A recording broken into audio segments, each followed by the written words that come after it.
Cumprimento a igreja com a paz do Senhor, amém? Amém. Abra sua Bíblia comigo em Jonas.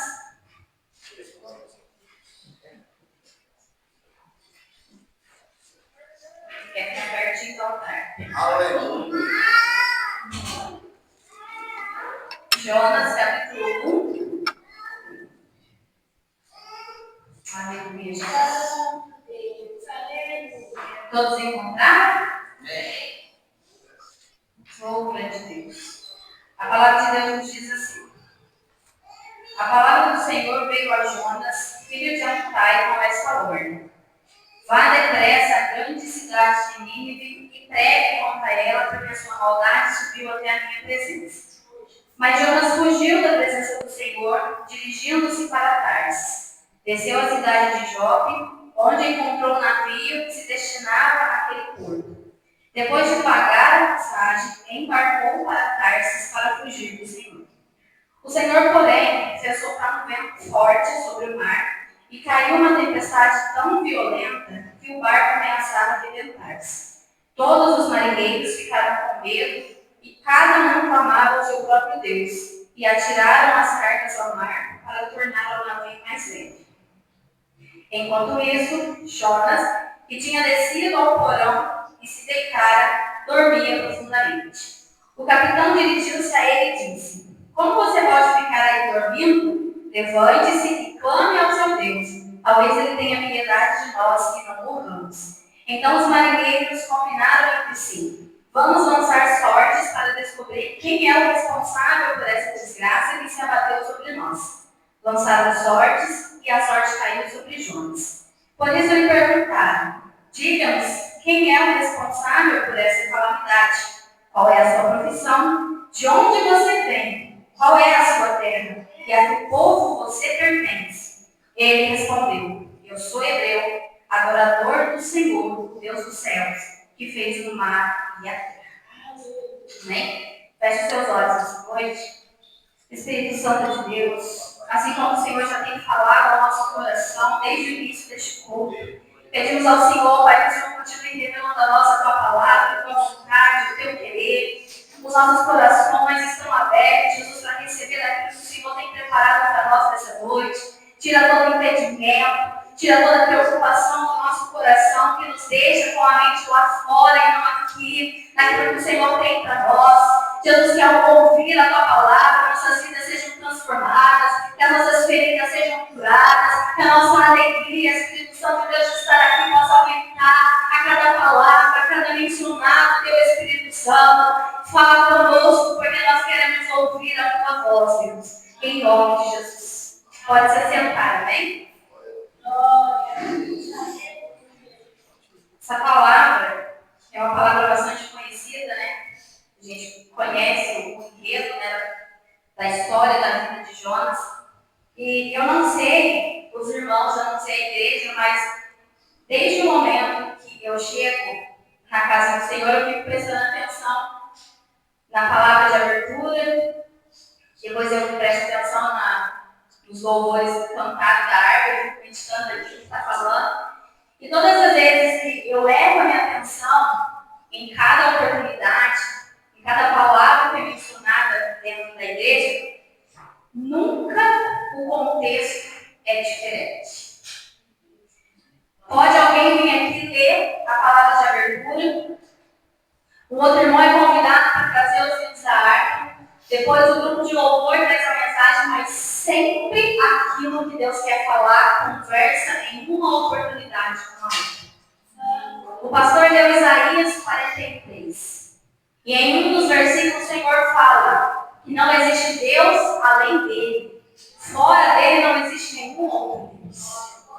Depois, ao louvar o hino da harpa, ele fala sobre o céu. No céu não entra pecado. Precisamos renunciar dia após dia, como é mencionado na letra. Depois ele vai dizer, louvou um hino mais grato, não sei se foi mais grato, ó meu Senhor, dá-me mais gratidão. O pastor vai conver Lucas 7, capítulo 11, onde a palavra vai dizer que o Senhor Jesus meio do caminho. O grupo de louvor louvou. E o hino estava dizendo, o primeiro hino, que ele é santo. Estamos aqui para render glória. Depois o outro hino fala, o meu próprio orgulho me tirou do jardim. O meu próprio orgulho me afastou da tua presença. E se encerra com o hino que ele fala que ele é fiel.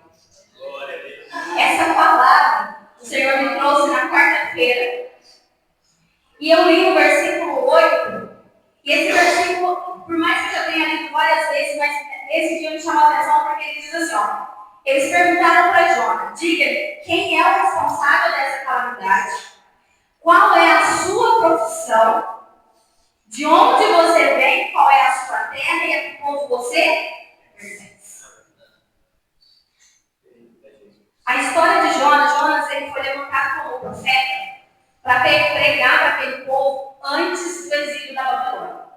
Jonas estava entre os profetas que o Senhor levantou para que houvesse arrependimento e conversão antes que a Babilônia fosse destruir a terra de Israel.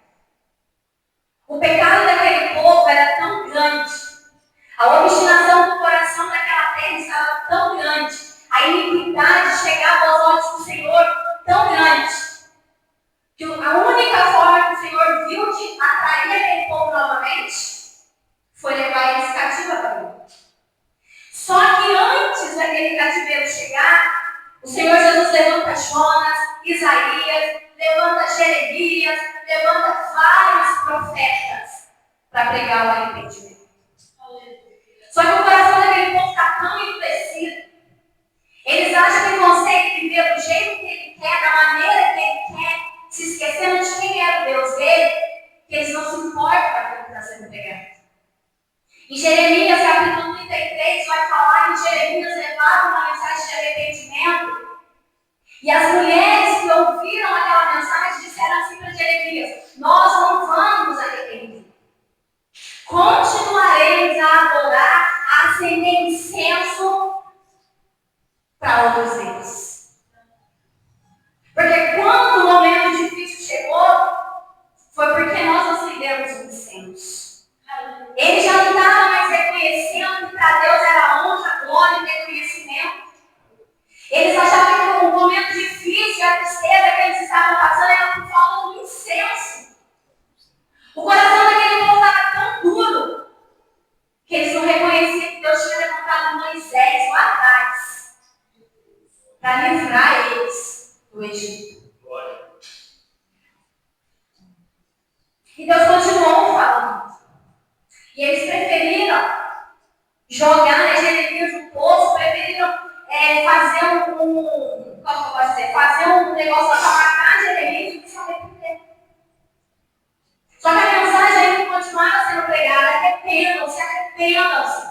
A Babilônia vai chegar. E no meio daquele povo existiam os falsos profetas. Aqueles profetas que falavam assim, Deus vai fazer isso não. Deus é amor. Você acha que ele vai deixar a Babilônia vir aqui destruir? Não acredita em Jeremias, não. E o povo começou a pegar raiva de Jeremias. Porque o povo pensava assim, você vem aqui, em vez de você pregar para a gente quer ouvir, você vem falar que Deus vai destruir nossa cidade? Não quer acreditar nisso, não. Porque a mensagem que Jeremias estava levando precisava de conserto. Não era mais para entrar no templo, oferecer uma adoração inútil, uma adoração ruim. Aquele povo chegava lá, oferecia seus bezerros, levava a cabeça lá fora.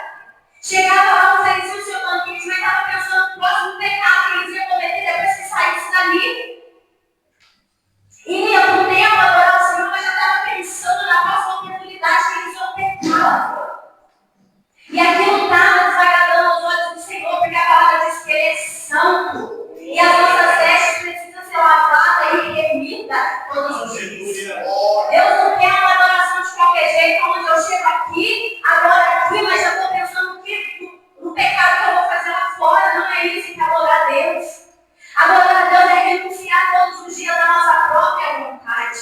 É olhar para o pecado e falar, por mais que a minha carne esteja gritando, eu honro, eu exalto e eu sou reverente a Deus. Só que aquele povo não queria mais um compromisso. Era mais fácil acender o incenso. Porque o incenso, eu não preciso de santidade. Acender o incenso, eu não preciso estar na casa de Deus todos os dias. Eu posso viver de qualquer jeito. Eu posso falar qualquer palavra. Eu posso praticar injustiça. E Deus levanta Jonas. Só que a missão de Jonas não era para pregar para Israel. Era para pregar para Nínive, aonde viviam os assírios. O povo que era declarado inimigo de Israel. Só que aquele povo era muito mau. Era um povo que gostava de guerra, um povo que gostava de encrenca. Era um povo que fazia dos prisioneiros sofrimento. Eles tiravam a pele daquele povo, das pessoas que estavam aprisionadas. E eu acredito, olhando, mais uma vez para a história de Jonas, eu acredito que Jonas ele não foge de fazer a vontade de Deus, porque ele era orgulhoso. Mas por medo. Ele teve medo, talvez, de entrar naquela terra. Talvez ele teve medo de se tornar mais uma pessoa que fosse decapitada, ou esquartejada, não sei. E ele toma uma decisão de fugir da vontade de Deus. Deus fala para ele, vai para Nínive, pregue contra ela, porque a sua maldade subiu à minha presença. Mas Jonas fugiu da presença do Senhor e dirigiu-se para Tarsis. E o que chama a atenção é que ele paga para fugir. Ele pagou para fugir. E ele foi, entrou no navio e foi dormir. Como se nada tivesse acontecido. Às vezes a gente acha que a gente está longe dos olhos do Senhor. Às vezes a gente acha que tomando uma decisão fora da vontade dele, Deus não está nos vendo.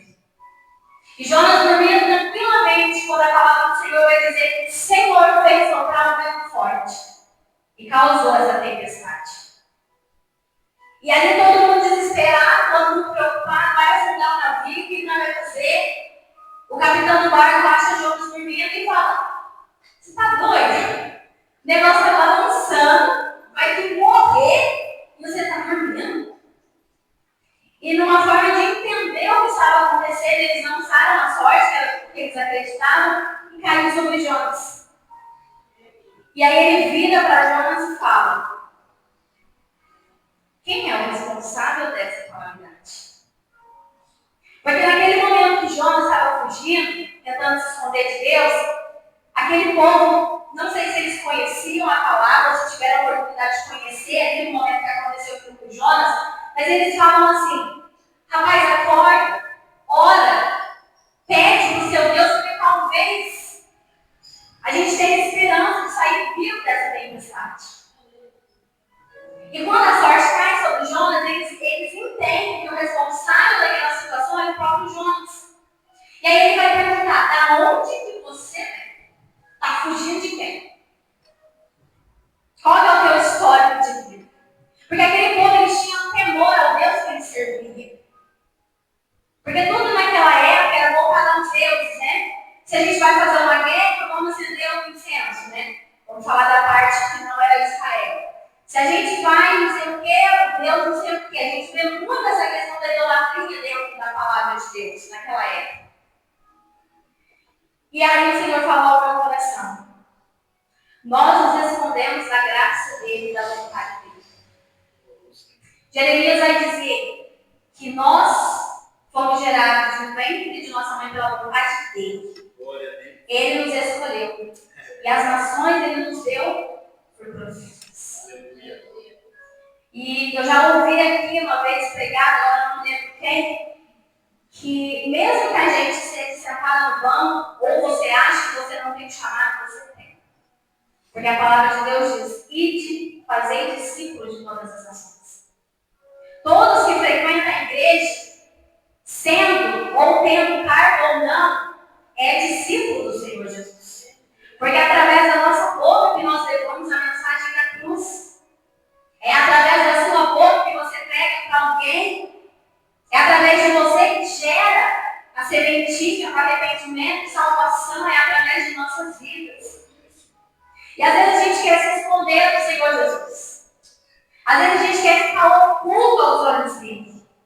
Mas ele está dizendo para mim e para você nessa noite qual é a sua profissão. Qual é o seu chamado. Qual é a responsabilidade que nós recebemos da parte do Senhor Jesus e que nós estamos tornando ela invisível. Não basta somente chegar aqui, entregar aquilo que o Senhor Jesus depositou nas nossas mãos e voltar para dormir. Não basta simplesmente olhar para Deus e falar, Deus, é difícil, eu estou com medo, é difícil demais ir como eu não quero mais. E voltar a dormir. Porque nós vemos aqui que a tempestade ela foi provocada porque Jonas queria ocultar aquilo que Deus tinha falado para ele fazer. A tempestade aqui veio porque Jonas pretendeu desobedecer à vontade de Deus. Deus tinha levantado ele como profeta. Não era para ele entrar no navio e dormir, era para ele profetizar em Nínive. Não era para ele recuar.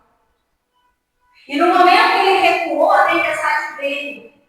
Porque Deus requeria dele a obediência. Deus requeria dele o chamado dele. Ele foi levantado para profetizar. E no momento que Deus deu a missão para ele, ele foi e fugiu. E isso acontece comigo. Acontece com cada um de nós. Renunciamos à vontade de Deus. Entregamos o propósito dele e achamos que está oculto aos olhos dele. Mas essa noite ele vem despertar a mim e a você. Para que a gente tome uma posição. Para que a gente se lembre quem nós somos. Porque no versículo 8, eles vão perguntar a Jonas: de onde você veio, qual é a sua terra? A que povo você pertence? Eu não lembro agora se é em Tiago ou se é em 1 Pedro que fala. Nós somos um sacerdócio real. Um povo eleito. Separado. Nós fazemos parte da mesa do Senhor Jesus. Nós fazemos parte daqueles que Ele escolheu para anunciar as boas novas dele. E Jonas, no capítulo 9, ele vai responder: eu sou hebreu. Aqui ele se lembra de quem ele é. Eu sou o profeta. E estou dormindo. Ele vai dizer: sou adorador de Deus do céu, que fez o mar e a terra. Aqui ele se lembra de quem ele é.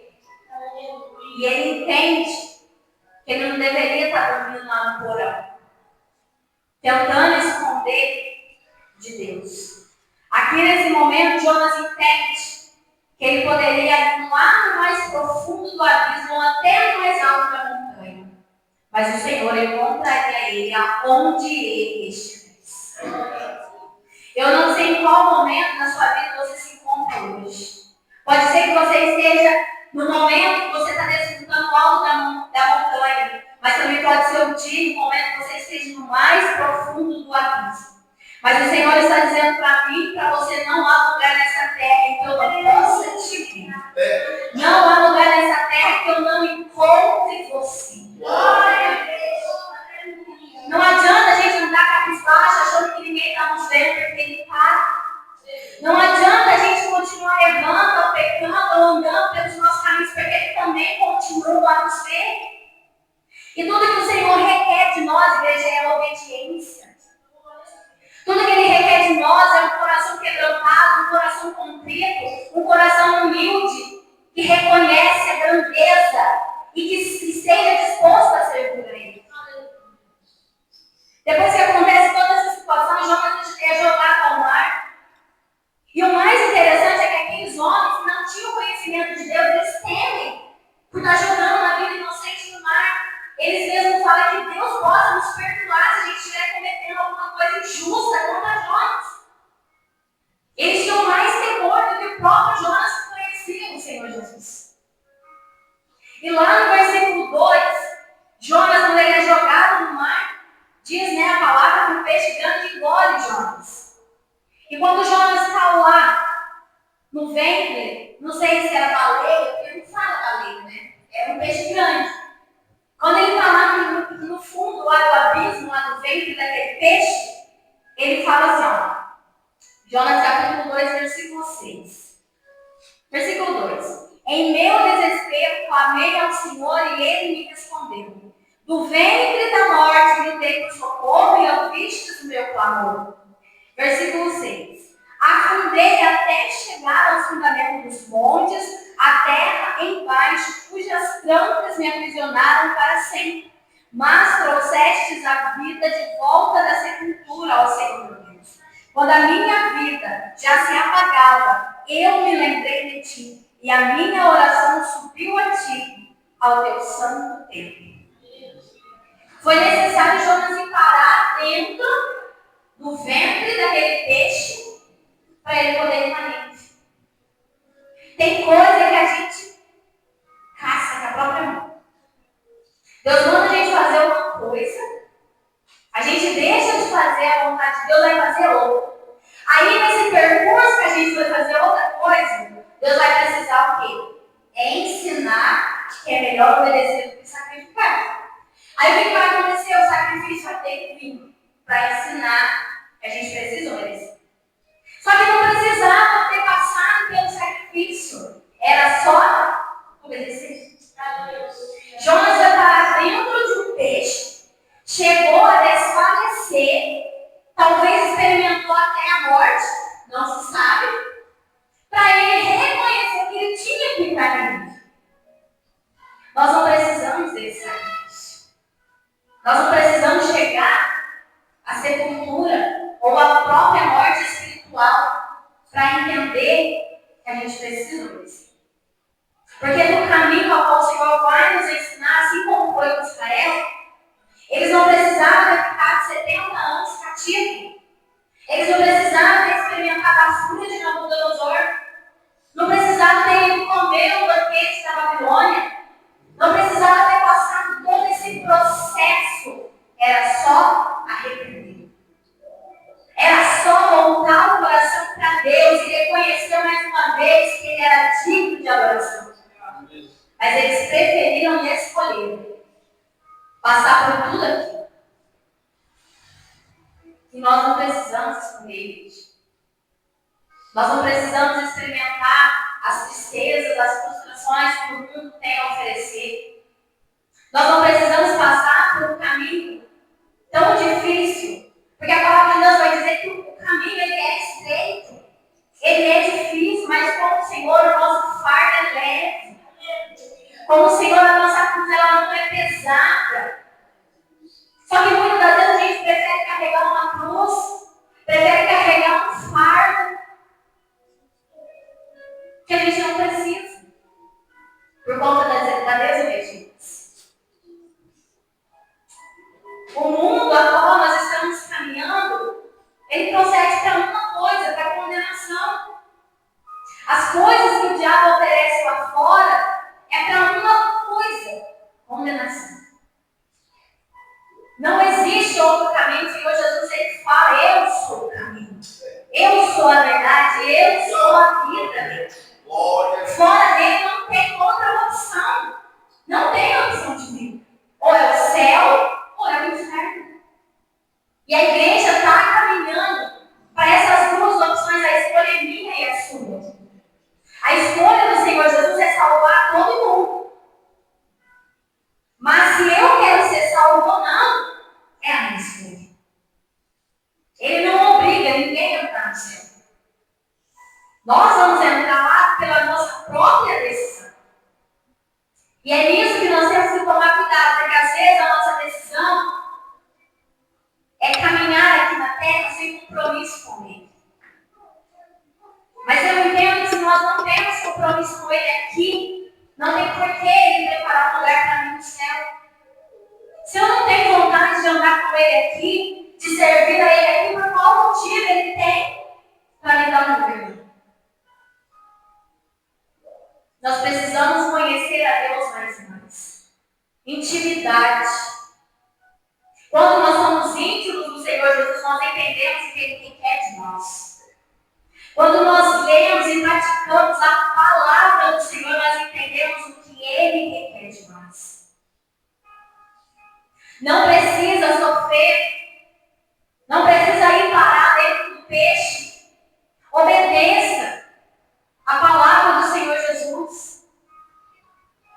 Não é difícil. Nós que complicamos. E aí no capítulo 13, depois Jonas vai para lá, ele prega e as pessoas se arrependem. E no capítulo 4, Jonas fica irado. Ele fica com raiva. Porque Deus não fez a vontade dele Jonas. E ele vira para Deus e fala: eu sabia que se eu viesse pregar, o Senhor não ia matar esse povo nada. Eu sabia que se eu viesse falar de Jesus aqui, o Senhor não ia. E ele ficou com raiva porque Deus não destruiu o Nínive. E aí no final do capítulo, Deus vai falar para Jonas assim: ô Jonas, será que eu, que vi esse povo crescer, vi nascer, eu quem criei, você acha que eu ia destruir esse povo se arrependesse? Não é a nossa vontade. Como eu falei no início da palavra, se a gente para perceber sobre o culto, sobre o que Deus está falando, não é o que eu quero ouvir, é o que Ele quer falar. Porque quando Ele quer falar, pode ter 5 oportunidades, as 5 Ele vai falar e vai continuar falando aquilo que Ele quer falar. Não era sobre Jonas, não era sobre o medo que Jonas tinha naquela terra, não era porque os assírios eram inimigos de Israel, que aquele povo ia ser destruído. Se Deus quisesse, poderia, mas Ele não quis. E Jonas não entendeu que a palavra de conversão, de arrependimento, é melhor do que a morte, porque a palavra diz que Deus não tem prazer na morte dos ímpios. Deus não tem prazer. Essa situação que nós estamos vendo aí no mundo, essa contaminação de pecado, esse horror que a gente vê dia após dia, Deus não tem prazer nisso. É a escolha do próprio ser humano. Mas é aquele ser humano que andou em caminhos perversos se arrepender, a própria palavra diz que há sim salvação para ele. E se aquele que anda em caminhos retos, no final da sua vida se converter para o mau caminho, há condenação para ele. Deus ele é muito justo. Se nós escolhemos andar com ele até o fim de nossa vida, nós temos garantia de que sim, poderemos receber. Mas se em algum momento da nossa vida a gente achar que a outra só uma desvia de mim, se nesse dia que a gente decidir desviar, o Senhor Jesus decidir voltar, se eu chegar lá na casa do céu a Deus, eu andei 30 anos na tua presença, foi só um dia. Deus vai virar para mim e vai falar: apartai-vos de mim, porque eu não vos conheço. Por causa de um dia, sim, porque Ele é justo. Da mesma maneira que se alguém andar 30 anos afastado do Senhor, mas no último dia reconhecer, se arrepender dos seus maus caminhos, sim, ele pode ser salvo. Ah, mas ele andou. Ele é Deus. Ah, ele é Deus. Aleluia. Nós não entendemos a vontade dele. Nós, muitas das vezes, estamos mais preocupados com aquilo que o povo está fazendo lá fora do que o que nós estamos fazendo para Deus. E a salvação ela é individual. Eu não vou salvar meus filhos. Eu não vou salvar minha mãe. Nem a minha mãe vai poder me salvar. A salvação ela é individual. Então nós temos que preocupar com aquilo que está dentro de nós. Por qual caminho nós estamos andando? Nós estamos fazendo a vontade do Senhor Jesus ou nós estamos achando que se esconder do Senhor Jesus a gente vai tirar de nós a responsabilidade? Jonas prova que não. Ele escondeu, foi jogado no mar, foi para dentro do vento, mas qual foi o destino final de Jonas? Foi Nínive. Ele pagou a passagem para ir para Tarsis. Só que depois o preço que ele teve que pagar por ser desobediente foi maior do que o preço que ele pagou por fugir. E o que a gente precisa entender, igreja, é que não adianta fugir da vontade de Deus. Aceita o teu chamado. Aceita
E isso é um privilégio. É de olhar para o céu todos os dias e ser grato, porque no meio de tantas e tantas pessoas Ele nos escolheu, Deus. É gratificante ser escolhido pelo próprio Deus. Não é gratificante você acordar de manhã e o Senhor Jesus dá uma palavra no teu coração? Quando você está lendo ali durante a tarde, de repente o Espírito Santo te revela a palavra e você fala, meu Deus. Não é gratificante chegar aqui, tocar no instrumento ou cantar, receber uma oportunidade. Igreja, é gratificante ter essa abertura de intimidade com Deus. Naquele tempo antigo era necessário o sumo sacerdote falar com Deus. Ninguém podia participar da glória, ninguém podia sentir da glória, ninguém podia viver naquela glória. Hoje nós podemos. Hoje o sacerdote não precisa chegar diante de você e levar a sua causa até lá. Hoje você pode falar, Pai, eu vim aqui, eu preciso falar para você, e Ele te responde. Naquela época, na época de Samuel, o sacerdote já tinha deixado, estava vivendo de qualquer jeito. E Samuel, quando ele ainda era menino, ele ouviu o Senhor Jesus chamar ele. E aquilo era o privilégio. Ninguém escutava a voz de Deus. Era só aqueles que realmente tinham compromisso com o Senhor Jesus. Mas hoje, de Gênesis a Apocalipse, nós temos o privilégio de ouvir o Senhor falar. Quantas vezes, em momentos de tristeza e dor, você abriu a palavra e Ele falou? Quantas vezes você chegou aqui e no primeiro hino que foi louvado, o Senhor já falou e já te respondeu? Isso é um privilégio. Quantas vezes você sentiu um pecado batendo na tua porta, mas o Espírito Santo disse, não faz, não vai. E quantas pessoas não têm essa oportunidade? Porque quando o Espírito Santo fala e a gente escuta, isso é um privilégio porque agrada o coração dele. Ele chega até Jesus e fala, tá vendo? Ele ia pecar, mas eu falei com ele me ouviu. Ele se rendeu, ele se humilhou, ele se prostrou, ele te serve, ele te adora, ele reconhece quem é o Senhor. Cada decisão que nós tomamos, igreja, é levada diante do Pai. Cada decisão que você toma é entregue diante de Jesus. E Ele está dizendo para mim e para você, eu vi, eu contemplei e eu sei. Glória a Deus. Não tem coisa mais maravilhosa do que sentir quando Jesus está feliz com a gente. E tem um testemunho que eu levo comigo e eu nunca vou me esquecer. Um dia eu ia apresentar o louvor para os jovens de uma igreja e aconteceu uma situação e eu falei, eu não vou, não quero ir, estou triste, não quero cantar. E naquele dia eu ia solar o louvor para os jovens. E eu pensei assim, não vou fazer isso, né? De última hora, ligar para a Camila e falar que eu não vou fazer isso. E eu fui. E aí a gente louvou, deu uma oportunidade, e quando a pastora foi ministrar, antes de ela entrar na pregação, ela chamou a minha atenção e falou assim, ó, você não queria estar aqui nessa noite. Você não queria vir. No último momento, aconteceu um reboliço ali, seu coração se fechou e a tua vontade não era de estar aqui. Mas Deus está dizendo para você, que por você ter vindo, Ele se alegrou. Eu nunca mais me esqueci. Porque eu entendi que quando nós renunciamos a nossa própria vontade, o Senhor se alegra com isso. É como se o nosso perfume, né, o nosso louvor chegasse até o trono como cheiro suave. A palavra de Deus diz que a maldade de Israel era tanto que chegava lá para ele como cheiro de podridão. Só que nessa noite, nós estamos aqui levando ao céu um aroma suave, um aroma que agrada, que traz alegria ao coração do Senhor Jesus. Não pense que você está aqui à toa, você está aqui alegrando o coração daquele que te criou, daquele que te formou. E quando nós decidimos estar na presença dele, igreja,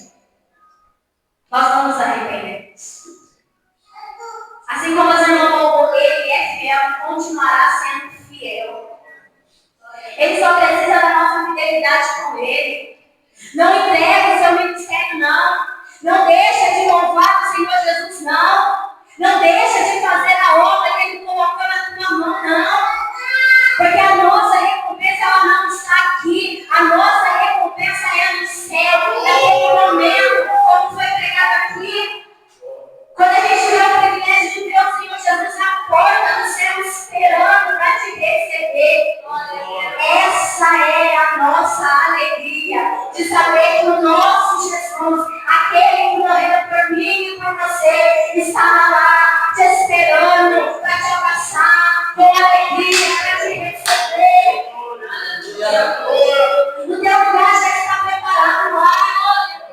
Ele mesmo falou: eu vou, mas eu vou voltar. E quando eu voltar, o lugar já estará preparado. Então não desanimes, não fuja. Lembre-se de quem você é. Lembre-se da sua profissão. E a profissão de Jonas aqui não fala, mas é você. Lembre-se do seu chamado. Ah, Deus, está difícil, tá? Mas sem Ele vai ficar pior. Ah, Deus é pesado, mas sem Ele é muito pior. Não desista, igreja. Não pare de crer nem por um minuto. O inimigo, ele é astuto, ele coloca dúvida no nosso coração. Ah, Senhor, mas será que é eu mesmo? Ah, Senhor, mas será que é o Senhor mesmo? Não tenha dúvidas. O Senhor te levantou, Ele vai te usar, Ele vai te capacitar. Mas eu não sei falar, é Ele quem fala. Ai, Deus, mas eu tenho vergonha, é Ele quem te capacita. Ah, Deus, mas tem pastor que é formado e não sei o que, não tem problema. A palavra é dele, Ele se revela para aquele que quer ouvir a palavra. Ele fala para quem quer ouvir. Ele se revela para quem quer conhecer a Ele. Para você chegar a Deus, igreja, nós não precisamos ter muito. É só ter um coração quebrantado. É só fazer igual Samuel, eis-me aqui, Senhor. É só se colocar à disposição. Quando nós olhamos para esses grandes homens da fé, nenhum deles tinha capacidade. Nenhum deles poderia fazer a obra se a gente for olhar com o nosso olho, né, carnal. Você acha que Moisés tinha capacidade de liderar uma grande nação e matou alguém? Você acha que Davi tinha capacidade de ser um homem segundo o coração de Deus? Ele matou o marido daquela mulher. Ninguém tem, igreja. Nem eu, nem você. Mas mesmo assim, ele achou graça na nossa vida. Eu não sei como, mas ele achou graça na nossa vida. E todos os dias ele tem despertado a igreja. Todos os dias ele tem falado para mim, para você, desperta desse sono profundo. A hora é chegada. Os campos precisam ser arados. A seara está aí, a gente precisa trabalhar. Então desperta, desperta. Quantos planos o Senhor já tem se revelado sobre o céu? Fazia tempo que eu não ouvia uma pregação falando sobre o céu, os muros. Quando eu era criança, eu ouvia muito falar da volta de Jesus, as ruas de ouro. Eu ficava imaginando, meu Deus, como é que será que é, né? A imaginação da criança. E depois de um tempo, parece que a palavra ela foi indo para o outro lado, né? Foi indo para o outro lado e o céu parece que começou a ficar um pouco mais escondido, mais oculto. Mas se a gente parar para prestar atenção, ele já começou a alertar novamente a igreja. Tem pessoas que já estão se levantando e pregando sobre o céu, sobre a promessa, sobre as ruas de ouro. Porque acabou que nós começamos a viver em um mundo materialista, onde a gente só quer receber, só quer prosperar, só quer ganhar, só quer isso, só quer aquilo. E a gente se esqueceu da nossa real promessa, que é o céu. Não é errado prosperar. Não é errado desfrutar das melhores coisas dessa terra. Mas quando isso passa a ser o centro da nossa atenção, nós esquecemos de que isso pode nos afastar dele. Porque enquanto nós estamos preocupados com as nossas coisas aqui na terra, o tempo está passando e as coisas do céu estão sendo esquecidas.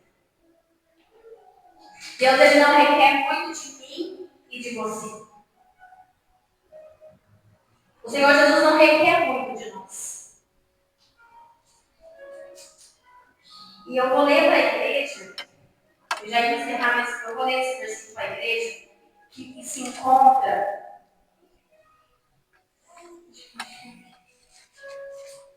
Aleluia. Se encontra em Miqueias, capítulo 6.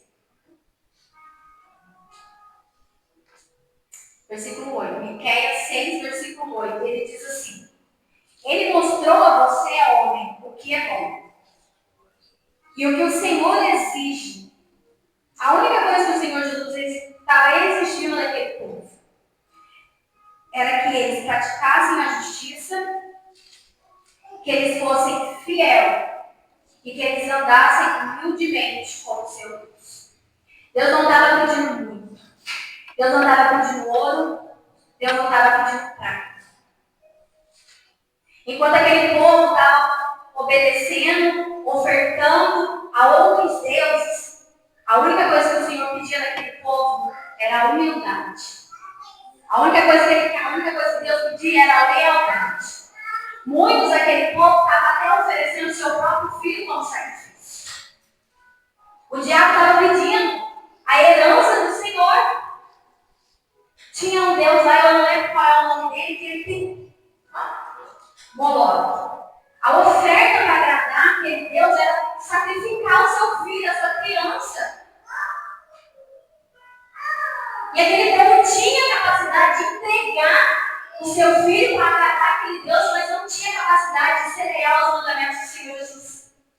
Que era somente lavar as suas vestes e se redimir do pecado.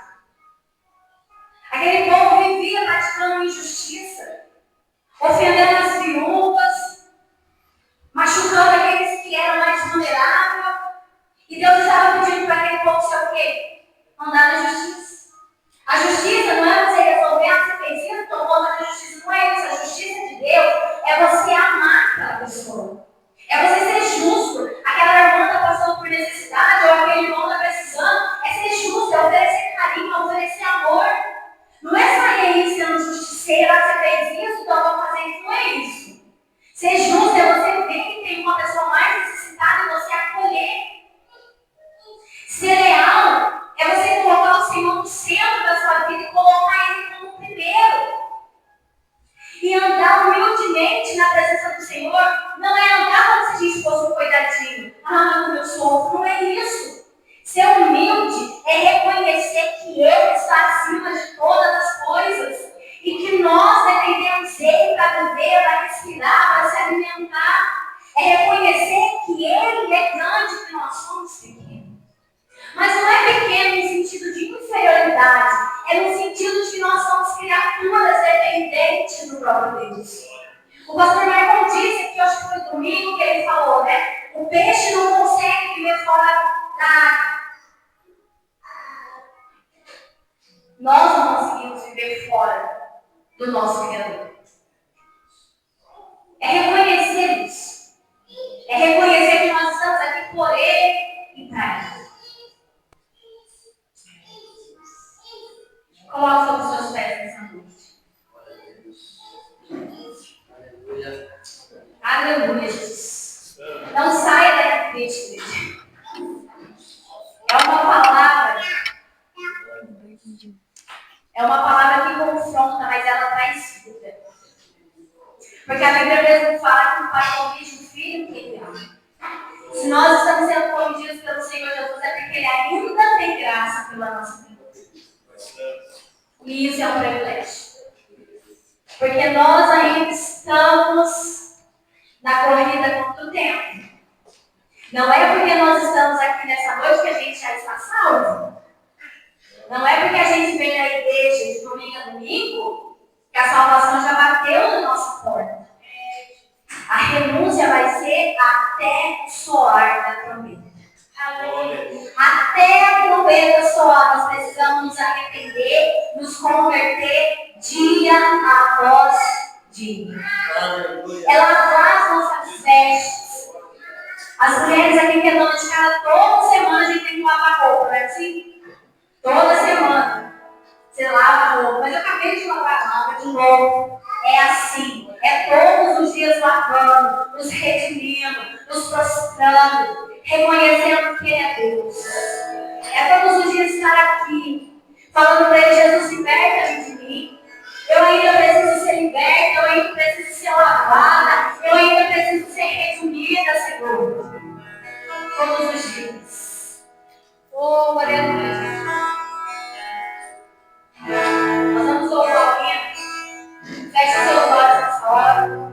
Faça desse louvor a sua oração. Fala para Ele: Jesus, eu preciso do Senhor todos os dias da minha vida.